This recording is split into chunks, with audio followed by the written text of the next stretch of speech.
Welcome back to Catalyst University. My name is Kevin Tokoph, and in this video, we're going to be discussing best practices for improving mobility into thoracic extension. We'll be talking about thoracic rotation in the next video. Now, obviously, if somebody has thoracic spine pain, you're spring testing the segments of the thoracic spine, and that reproduces their familiar pain in that spot. Of course, we want to be improving mobility of the thoracic spine, but we can't forget our regional interdependence. So somebody with shoulder pain, maybe it's shoulder pain lifting up overhead. Doesn't have to be overhead, but it could be. It could be neck pain. It could be pain around the shoulder blades or the ribs. We need to be looking at the joints above and below and just generally around, because we could have a thoracic spine issue that's masquerading as a shoulder issue. I'll give you a great example. I had a patient recently, we actually just discharged today. She was doing a lot better. So she had shoulder pain that kind of came on after she was painting walls like this over and over again. She painted her whole house by herself, this really spry, nice 80-year-old lady. And so I looked at her shoulder overhead motion. It was actually full motion. But when she got up to the very top, she felt this pain in her left shoulder. And when I tested her external rotation strength here, it was good, 5 out of 5. When I tested it in the position of 90-90 flexion, 5 out of 5. But when I put it over here in this 90-90 abduction position, running out of room there, on the right side, it was 5 out of 5. On this side, it was 3 out of 5. And not only that, you can kind of see this from the side, she was not able to get this even all the way back. It kind of stopped here, and if I tried to push it a little further, it reproduced her familiar shoulder pain. And as it turns out, the major approach that we did is we worked on thoracic mobility. And some of the exercises you'll see here and also in the rotation video are the main ones that we did. And we really didn't do anything with strengthening external rotation in that position. All we did was improve thoracic mobility, and guess what? This strength went up to a 5 out of 5. Most likely it was just limited because of the pain and just the overall lack of being able to get into that position to be able to externally rotate. But that aside, it was a thoracic mobility approach, so never neglect this. And before we get into the specific exercises for improving thoracic mobility, I think it's really important to discuss some keys to having a really successful treatment of thoracic mobility. And the first is written right here. If we are doing a manipulation, in the chiro world, it's an adjustment, manual mobilization, or any simple stretch, we really need to be reinforcing this with some kind of exercise that is functional, okay? Not trying to generalize the whole field, but a lot of chiropractors, one of their shortcomings is you just go in, they pop your back, and that's it, you leave. And a lot of times what we hear in physical therapy is that they're going to chiropractic, they pop the back, it improves, and then it comes back. They go back, it improves, and it comes back, and just follows this sinusoidal type of pattern, and they never really get out of that cycle until someone starts adding in exercises to reinforce this. So if you're going to get a manipulation, aka an adjustment or anything like that, even just simple mobilizations on the spine, make sure you are reinforcing it so those gains are more likely to stick long term. Number 2, care should be taken to minimize lumbar compensation. One of the most common things we see, particularly with extension, as we're tilting back, a lot of times we're not just extending at the thoracic spine, we're also extending at the lumbar spine, the low back. And there are some ways that we can minimize that compensation, also known as locking out the low back. And those include, but are not limited to, doing exercises in a figure 4 position, doing them in full kneeling or tall kneeling, long sitting, strongly bracing the core. And there's other methods we'll see, particularly in the rotation videos.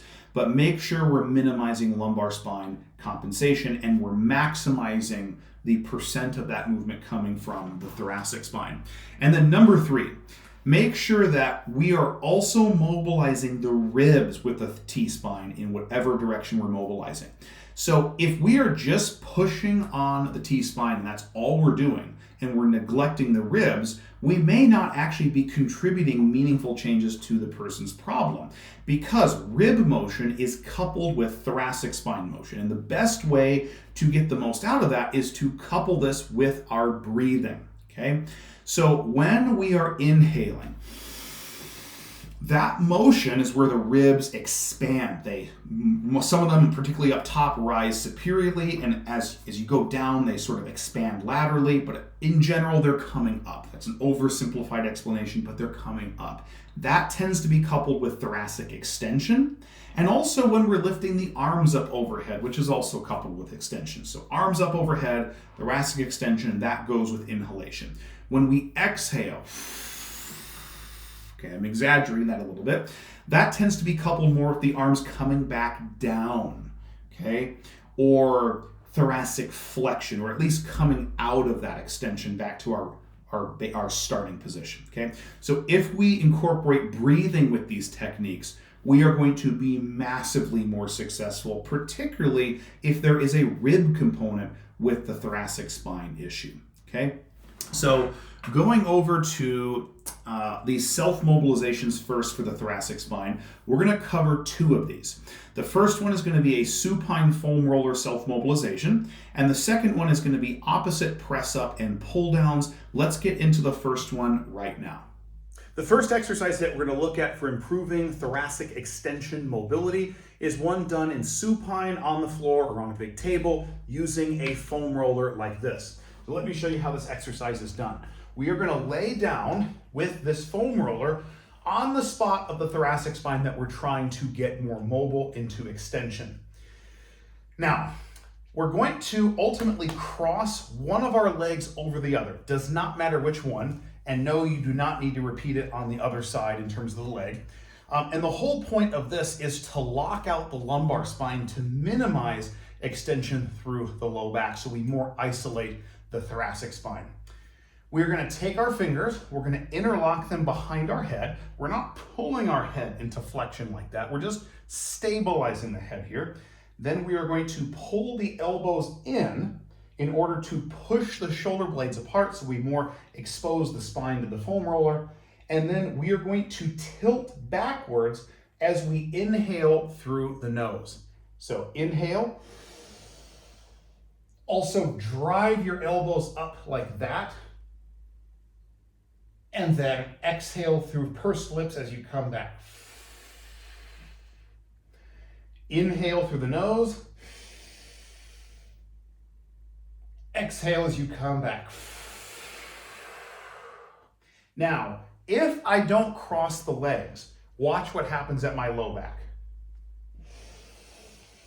I tend to get a lot more extension through the low back. So again, does not matter which leg. Could be this one, could be this one. Just keep the legs in that position so we minimize contributions of the low back. Elbows in, inhale, reach forward with the elbows, in other words, that way, as we tilt back.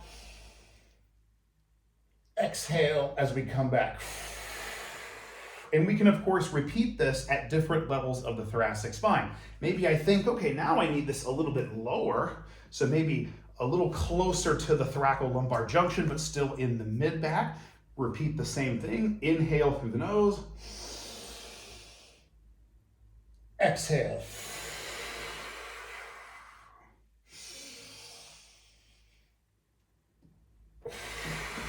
And then we just repeat that for the various levels of the T-spine that we want mobilized.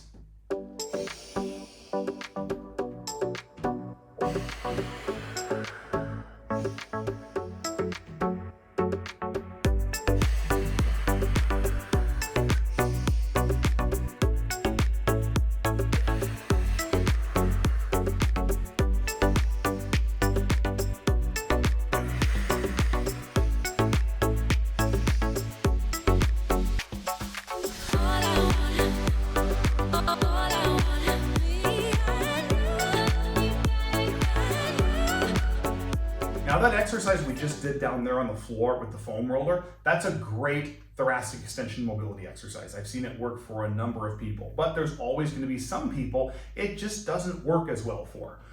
Maybe it does work initially and it runs its course of utility and we need to move on to something else, right?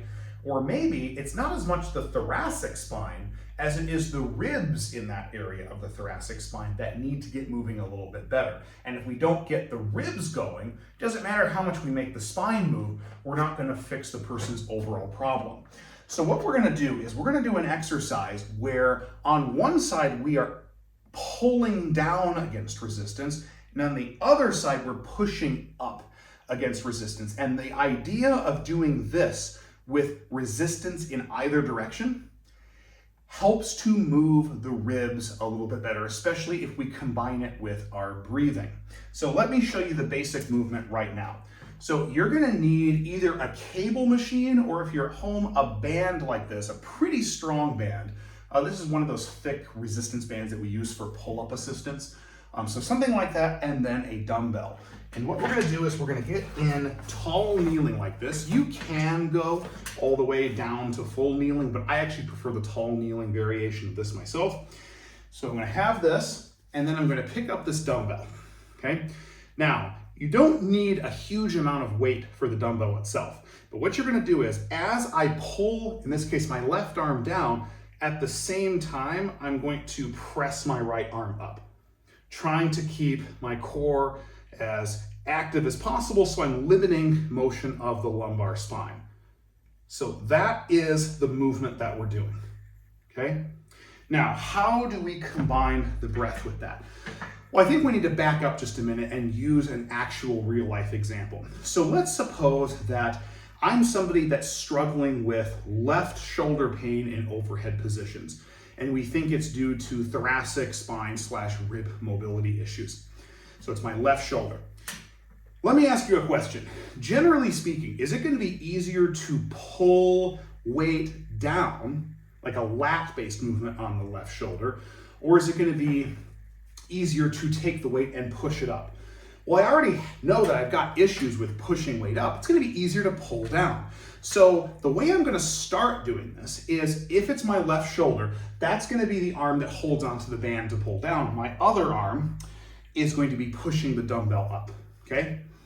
And then, since I'm working on the left shoulder, as this eccentrically goes up, that's when I'm inhaling and then exhaling on the way back down, okay? So let's combine that with the weight, okay? So maybe I'll start here, and then as I let my left arm come back up eccentrically, I'm gonna inhale through my nose all the way up to the top, and then exhale through pursed lips going back. Inhale, exhale through pursed lips.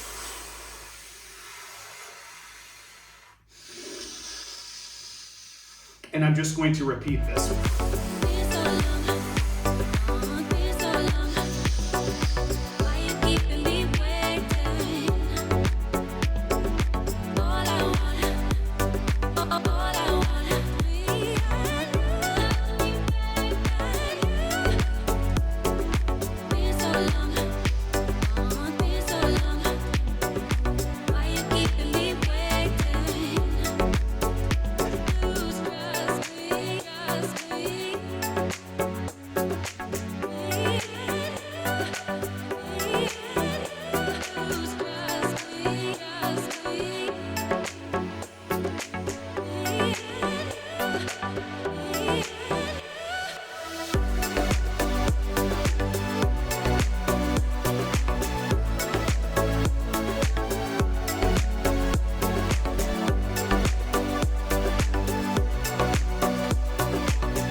Thus far in the video, we've seen how we can lock out the low back and limit the degree of lumbar compensation. We've seen how we can incorporate breathing into these movements to get more bang for your buck on the thoracic mobility, but we also need to reinforce these exercises to have longer lasting, meaningful gains in thoracic mobility. And that's what we're going to look at right now. We're going to look at 3 of these. One is a prone Y raise with a stick, sometimes called a prone overhead press. We're going to see a behind the neck overhead press with a stick, and then finally a behind the neck overhead press with a barbell. That's kind of our end stage of of maintaining and getting last little improvements in thoracic mobility. And we're actually going to take a look at the prone Y raise with the stick right now. So you can do this on the floor, but I highly recommend doing it on a table or a bench. That way your face is not pushed into the dirty floor. But you're going to start with the stick, as I'm showing here, behind the neck.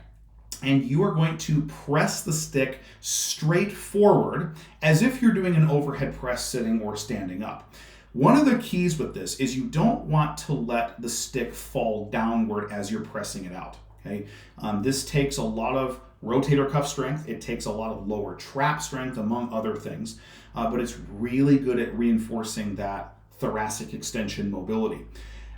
You want to keep at the bare minimum the press straight out parallel to the floor, but you can induce a slight upward trajectory if you're feeling extra spicy. But you certainly don't need to go up like this. But at the bare minimum, keep that press out parallel to the floor.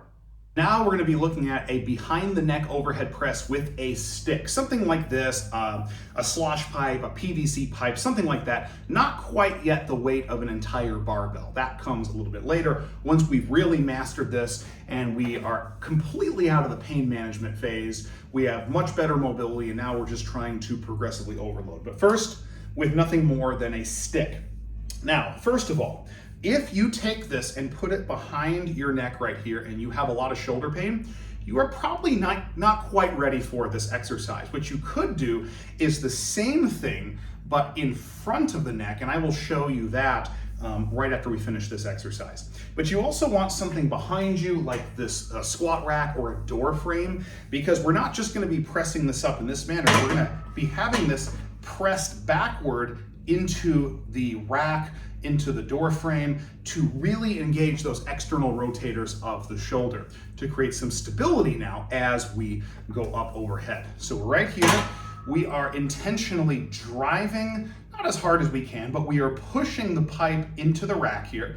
And then while we do that, we are pressing up overhead as far as we can, trying not to lean back or arch the low back, anything like that.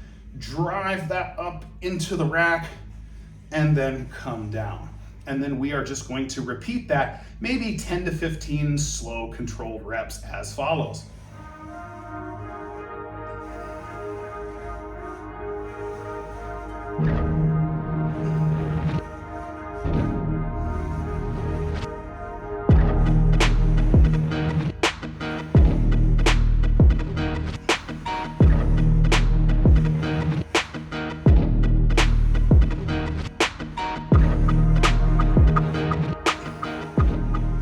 Now, if you were one of those people that had some of that shoulder pain, or whether it's neck pain or upper back pain, doing the behind the neck version, you can do an in front of the neck or in front of the head version. So you're not necessarily going to be pushing super hard this pipe or stick into the rack here or into the door frame, but you are going to keep it flush with it. And as you press up, you can lean forward as tolerated and then bring this back down. And the more you lean forward, as you push the pipe up, the more of that mobility requirements that you have. But note that you're not arching the low back. You are just simply leaning your trunk forward in order to produce more shoulder flexion at end range.